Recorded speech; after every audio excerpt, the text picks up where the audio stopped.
Todo el mundo sabe lo que es llevarse un buen susto. Pues bien, imagínese cómo sería su vida si se viera atrapado por esa especie de miedo intenso sin razón aparente cuando menos lo esperase. Así se vive con un trastorno de ansiedad.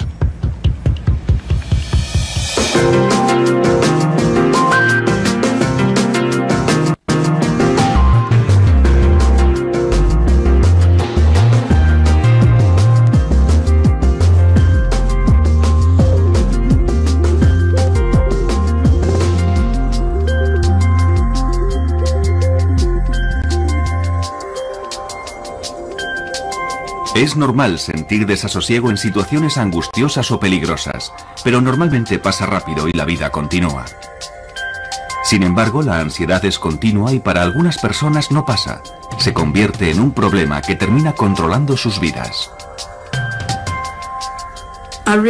Me di cuenta de que me dejaba llevar por el pánico cada vez que salía de casa. Mi casa era el único lugar seguro, así que si estaba dentro de estas paredes me sentía segura. Incluso tener que ir al buzón era algo tremendo.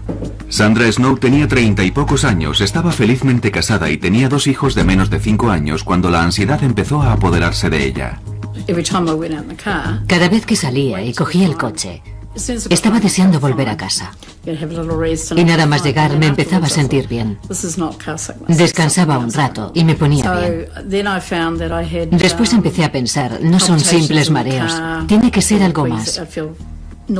Tenía palpitaciones en el coche, me sentía mareada, con náuseas e incómoda. Y llegó un momento en que dejé de salir, siempre estaba en casa, ponía excusas, decía que no me encontraba bien, que tenía dolor de cabeza, que tenía algún virus estomacal, que estaba enferma, que los niños no estaban bien. Me inventaba cualquier excusa. Al recordarlo, Sandra es consciente de que evitó hacer ciertas cosas durante mucho tiempo. Pero después de 3 meses particularmente agobiantes a cargo de sus 2 hijos pequeños, de un marido enfermo, un negocio y de ella misma, la ansiedad le superó. Hace como un año, digamos que empecé a evitar algunas cosas. No quería ir al cine y cosas así, ni estar entre mucha gente. Y además creo que el estrés de cuidar de mi familia también influyó de alguna manera. Durante los 7 años siguientes, Sandra vivió un constante miedo diario a los ataques de pánico que llegaron a controlar su vida. Es una sensación horrible. Por eso la gente dice que debe ser parecido a un infarto. El corazón te late muy rápido y tienes un ligero dolor en el pecho. Te falta la respiración. La cabeza te da vueltas. Te tiemblan las rodillas y no sabes si vas a vomitar porque todo es muy confuso. Tienes el estómago, la cabeza, todo el cuerpo como sobresaltado. Supongo que es una especie de sobresalto, una sensación horrible. En el núcleo de estas sensaciones tan desagradables está la ansiedad y un mecanismo que todos tenemos para sobrevivir al peligro inminente que es luchar o huir. Se conoce como respuesta lucha-huida. Estas rutas de ansiedad afectan a 3 partes principales del cerebro. El estímulo, que históricamente era un animal salvaje y que hoy en día es más parecido a un coche de carreras, llega al cerebro a través de los ojos y la respuesta se coordina en una parte del cerebro conocida como amígdala. Esto activa la parte pensante del cerebro, la corteza prefrontal. A la vez, la célula más primitiva del cerebro se acciona provocando la ansiedad y por consiguiente la respuesta de lucha-huida. Aumenta la tasa cardíaca. La respiración se hace más rápida y se entrecorta. Y los músculos se contraen. Todo ello tiene como objetivo sobrevivir al peligro físico, pero lo que hace es provocar un ataque de pánico, por una mala interpretación provocada por los trastornos de ansiedad. Porque si se padece un trastorno de ansiedad, estas partes del cerebro se activan fácilmente. Se sufre un ataque de ansiedad y al experimentar miedo se tiene un pensamiento distorsionado. Algo terrible va a ocurrir. Vas a perder el control. Vas a sufrir un infarto. Vas a morir. Y para el 10% de personas que sufrirán un ataque de pánico, es el miedo a tener otro lo que puede producir que se instale el trastorno. Es una sensación que la mayoría de la gente ni siquiera nota y aunque lo hagan no le dan importancia. Pero cuando se padece un trastorno de ansiedad, el aumento del ritmo cardíaco puede activar la ruta hacia la amígdala, que a su vez activará la ruta a la parte pensante del cerebro, donde se malinterpretará como el comienzo de un infarto. Por eso se siente ansiedad y el ritmo cardíaco se acelera y las rutas se activan. Es un círculo vicioso que termina en el ataque de pánico que se estaba intentando evitar a toda costa.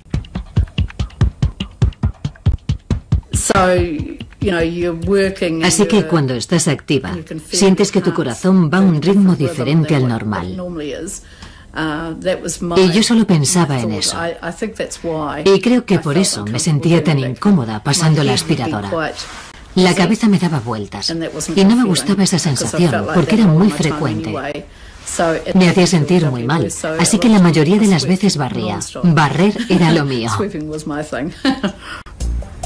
Dependiendo de la naturaleza del trastorno de ansiedad, se dejan de hacer ciertas cosas para evitar lo que se cree que provocará el siguiente ataque de pánico.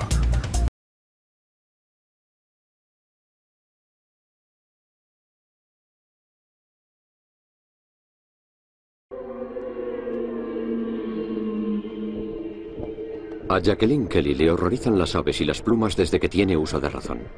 Durante años ha intentado desesperadamente encontrar una cura para su fobia. Fui al médico y le pregunté a quién podría acudir para curarme.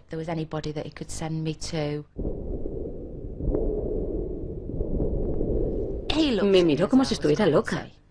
Me dijo que fuera a la biblioteca y que cogiera un libro sobre aves. También me aconsejó colocar una mesa con comida en el jardín para ver a los pájaros posarse en ella. Entonces le dije, ¿de verdad cree que no he probado ya todas esas cosas? Si fuera tan fácil de superar, no estaría aquí. Van a monitorizar el ritmo cardíaco de Jacqueline para saber exactamente qué ocurre en su cuerpo cuando ve una pluma. Su ritmo cardíaco normal es aproximadamente de 80 pulsaciones por minuto. Dios. Pero cuando ve una pluma, su ritmo cardíaco se acelera como consecuencia de una típica descarga de adrenalina ante un miedo extremo. ¿Necesitas ayuda? Sí. ¿Sí? Vuelve a poner la imagen, por favor. A medida que aumenta su miedo, empieza a sudar. Con la ayuda de una cámara térmica para medir el calor corporal podemos ver cómo ocurre.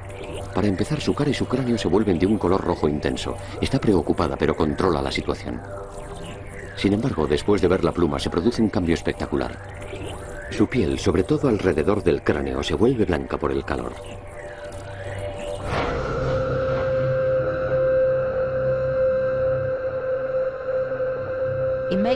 Siento una mezcla de todas las emociones posibles. Con reacciones tan desagradablemente intensas, no es de extrañar que los fóbicos hagan lo posible por evitar ese terror. No hay tratamientos milagrosos. La solución es enfrentarse directamente al problema y no tratar de evitar la fobia. Muchas terapias ofrecen justamente eso, evitar la fobia para superarla, pero evidentemente es una tontería. Quiero saber el porqué de mi fobia. No todo el mundo tiene miedo a las plumas. ¿De dónde me viene? ¿Por qué a mi hermana no le dan miedo las plumas? ¿Por qué a mí sí? Tener miedo de algo tan hermoso como un pájaro o de sus plumas puede ser difícil de entender, ya que ni una cosa ni la otra son peligrosas. Pero el potencial para ciertas fobias parece estar muy arraigado en nuestros cerebros. El miedo a las serpientes es muy fácil de desencadenar. Sin embargo, las plumas y los pájaros no son tan intrínsecamente peligrosos. La fobia de Jackie y otras muchas son probablemente una respuesta condicionada a un episodio traumático de la infancia.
Natalie es agorafóbica y acrofóbica. Tiene miedo de los espacios abiertos y de las alturas. Para tratar sus problemas, doctores del Hospital Van Gogh de Charleroi, en Bélgica, se sirven de la realidad virtual.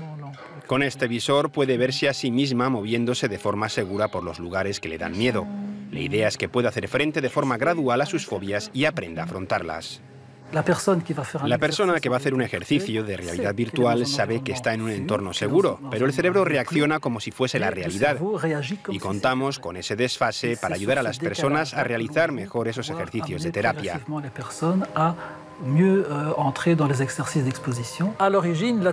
Al principio, la terapia virtual tenía su origen en las aplicaciones principalmente de los videojuegos.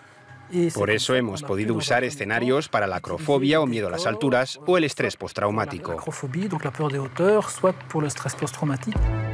Hay muchos tipos de fobias. Idealmente, cada programa debería configurarse según las necesidades del paciente. Investigadores suizos de la Escuela Politécnica Federal de Lausana trabajan en una máquina de realidad alternativa que produzca un efecto más específico. Para nuestra máquina de sustitución de la realidad partimos de la idea de que en lugar de crear un contenido con imágenes 3D, fuimos a grabar esas imágenes. Con una cámara como esta podremos grabar un paisaje panorámico con sonido e imagen y después tener una auténtica experiencia real gracias a la realidad virtual. Los beneficios clínicos del uso de estos dispositivos en pacientes están constatados. No obstante, algunos científicos advierten de que aún no se conoce mucho sobre cómo el cerebro reaccionaría ante una larga exposición a estos estímulos.